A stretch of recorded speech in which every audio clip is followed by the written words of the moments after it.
Hello everyone, welcome to Sanmark classes. ಶಬ್ದ ಪಾಠದ 19ನೇ ಪ್ರಶ್ನೆ. ಒಂದು ಶಬ್ದ ತರಂಗದ ಭಾರವನ್ನು ವ್ಯಾಖ್ಯಾನಿಸಿ. ಒಂದು ಶಬ್ದ ತರಂಗ ಇದೆ ಅಂತ ಇಟ್ಕೊಳ್ಳೋಣ. ತರಂಗವನ್ನು ಈ ತರ ಸೂಚಿಸ್ತಾರೆ ಅಲ್ವಾ? ಈ ತರ ಒಂದು ಶಬ್ದ ತರಂಗ ಇದೆ ಅಂತ ಇಟ್ಕೊಳ್ಳೋಣ. ಇದರಲ್ಲಿ ಪಾರ ಅಂದ್ರೇನು ಅಂತ ಕೇಳ್ತಿದ್ದಾರೆ. ಇಲ್ಲಿ ಪಾರ ಅಂದ್ರೆ ಈ ಬಿಂದು ಏನಿದೆ ಅಲ್ಲ, ಈ ಬಿಂದುವಿನಿಂದ ಈ ತರಂಗದ ಉಬ್ಬು ಅಥವಾ ತಗ್ಗಿಗಿರುವಂತಹ ಅಂತರ ಏನಿರುತ್ತಲ್ಲ, ಇದನ್ನ ಪಾರ ಅಂತ ಕರಿತೀವಿ.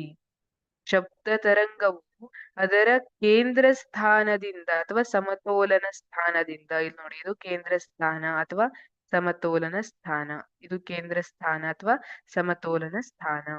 ಈ ಸ್ಥಾನದಿಂದ ಚಲಿಸುವ ಗರಿಷ್ಠ ಸ್ಥಳಾಂತರ ಅಥವಾ ದೂರವನ್ನು ಪಾರ ಎನ್ನುವುದು.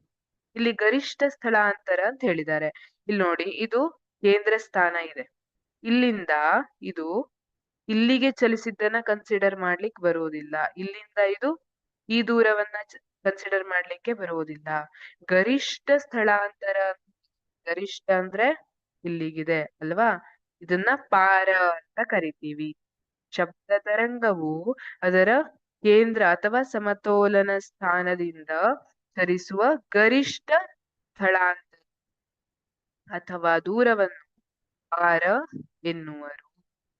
ಹಾಗಿದ್ರೆ ಪಾರ ಇದು ಶಬ್ದದ ಯಾವ ಲಕ್ಷಣವನ್ನ ಸೂಚಿಸ್ತದೆ ಅಂದ್ರೆ, ಈಗ ಯಾವುದೇ ಒಂದು ಶಬ್ದ ಹೆಚ್ಚು ದೊಡ್ಡಕ್ಕೆ ಕೇಳ್ತಾ ಇದೆ ನಮ್ಗೆ, ಈಗ ಏನಂದ್ಕೊಳ್ಳೋಣ ಅಂದ್ರೆ, ಸರಿ, ನಿಮ್ಮ ಅಪ್ಪಂಗೆ ಅಥವಾ ಅಮ್ಮಂಗೆ ನಿಮ್ಮ ಮೇಲೆ ಸಿಟ್ಟು ಬಂದಿದೆ, ಅವಾಗ ಅವರಿಂದ ಬರೋ ಧ್ವನಿ ಎಷ್ಟು ದೊಡ್ಡಕ್ಕಿರುತ್ತೆ ಅಲ್ವಾ?